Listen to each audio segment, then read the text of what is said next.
you to do proper disarmament exercise in Karamoja. Disarmament ma forcefully and peacefully.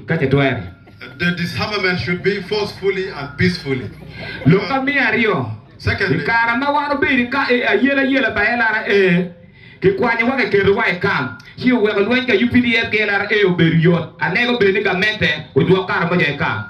it was easy for the government to fight against LRA, and in the same way, we are requesting the government to send the Karamojong in camps.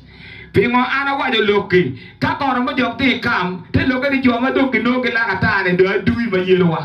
that if the rest are encamped, the other one moving loitering anyhow, they should be regarded as rebels. They should be shot dead. I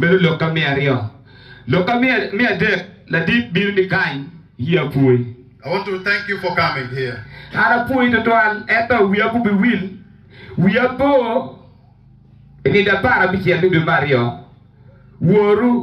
President of Uganda. UPDF commander. Erobino, Ilega Pipova, Wodwa, the late Bishop Dana home. Wajawani, Binune, and any dog do be Betty Baranegani, Pichuano 1 week. No, I thought that is a Barabajonki Tiago, and what team put the Kayano Richard Foy.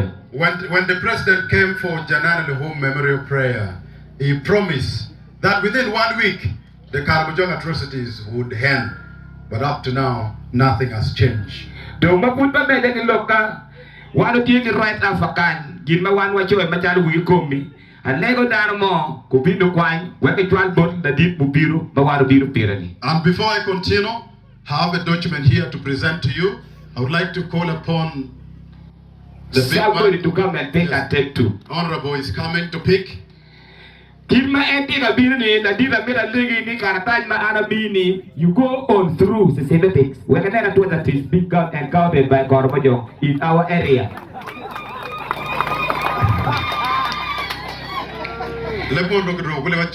And you better do a chap of what you look at. Local record. I tell you what the local record back for Kormajo. You bought a nice sub county. This is the records of all the problems caused by the Karamojong along the border sub-counties. In 2021, Karamojong Negondano is sub-county Abor in Rio, we are when 24 people were killed by the Karamojong in all the sub-counties along the border. 34 people sustained serious injuries. When the Makwala borderline sub-county, 8 sub-county, the Aliba when we are born 1,049 cattle were raided and not recovered. And they were not recovered. The Makwano, the Alibario, Mia between Kapara when 2,614 goats were raided from all the counties along the borderline, and they were all not recovered. Kana, the donkey, Magakwalage, Kana Parabor. 18 donkeys were raided. Sheep at Ario. 2 mobile phones were robbed. Chola Genade. 3 solars. Chola panel. Shilling Magayaka la Charwil. Shilling million a chair and me a boro. No. 1.8 million shillings. Meno me Mwakabukaro. Kadi Chile Swiss Namario me a gigi.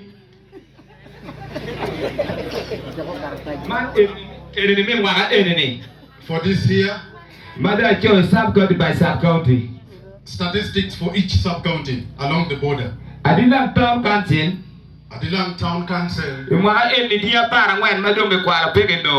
18 cattle were raided and recovered. 40 goats. 1 person lost life. 1 person sustained injury. Dilang sub-county.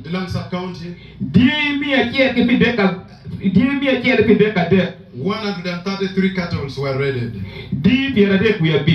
35 goats.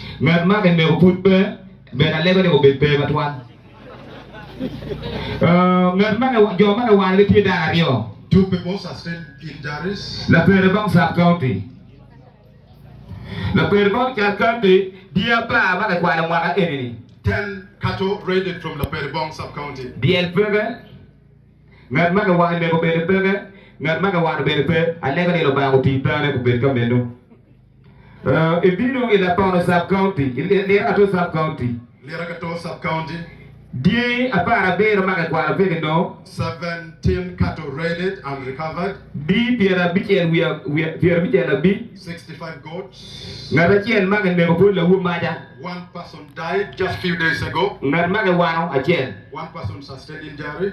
la tono sub county And in Lapono sub-county, die piera bo ngwan na de maga kwala be no 93 cattle were raided. di piera chen be ngwan na boro 148 goats. ngat maga wano pe maga ne ko pe alega be ni ko be pe eto maga wano tie ade Nobody died, but 3 people were injured.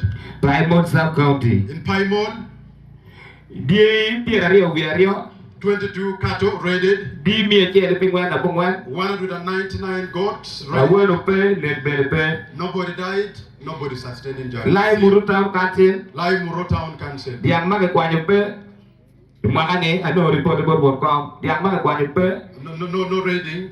di pingwen na chen But 41 goats were ngat raided. maga war food pe no maga nebo ngatu no reda jo no reda ario 2 people sustained injury. umia pachua Mia Pachwa, di mi ario ka piera be no no ma pe 270 cattle raided.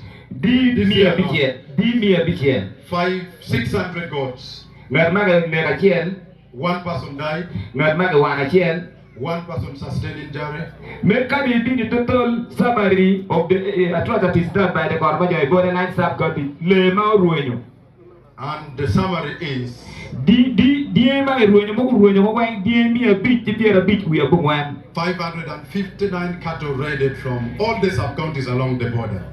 Aliba Chien, give me a chien, Caboro, and I'm going to put out him and a woman pay a rule, no, that you got touchable. Over 1,000 goats were raided and not recovered. Down among a neighbor wing, down when 4 people died.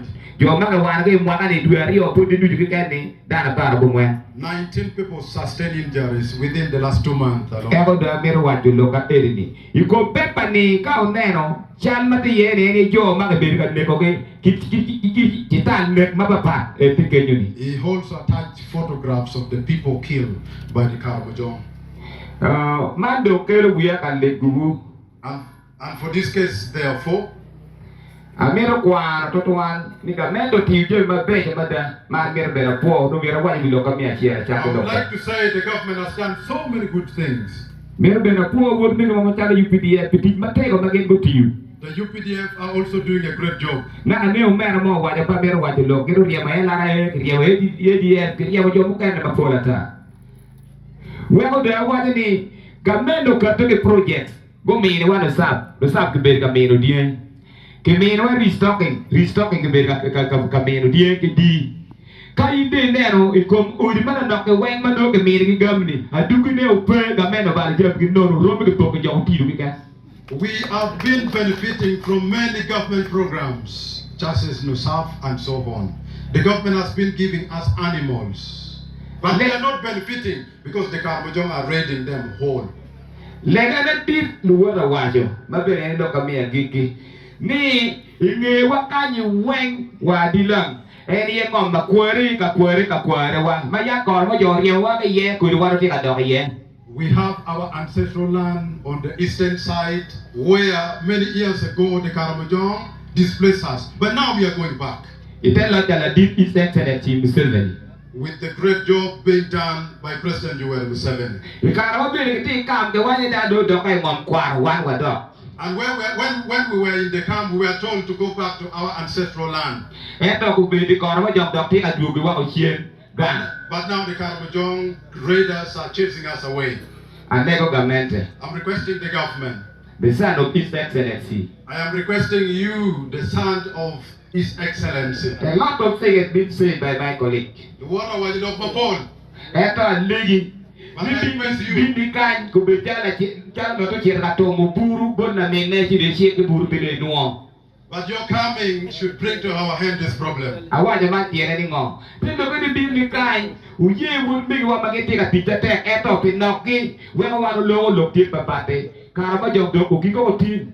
That your coming should get to know that the UPDF are struggling, but they are few. You Then should do that's why something Kita kira kati mata ke koromo jong. Kanya gen ke kuoye. If possible, we should start going to attack the Karamujong from their hideout places. Koromo jong ki bedi we go enemy. Kau tie ki butuku madong, tie ki dege. O we dege o beda chiedo we go. Makani charo rejet mila bono chan. Ke go chan madong. Tie ki poni. They hide on the hills you see around. Amero gi kulo kami po lotela wa mi district. Lotela wa mi parliament. Biti mate ko magero kiu mate ko yia pu wi nyim luak enemy. Pien uti mate o wa la tini la din lo biru din bot wakan. Through coordination. I want to thank our leaders in different capacities for struggling to make sure that General Muhoozi Kanerugaba is here today. Vieno wa jo no be de ra mo neno, tinu be neno. Awa de man be ba na do na. Because many people were unable to see you, but they are seeing you today in Agago district. Everybody one company with Ikomi, a death against border.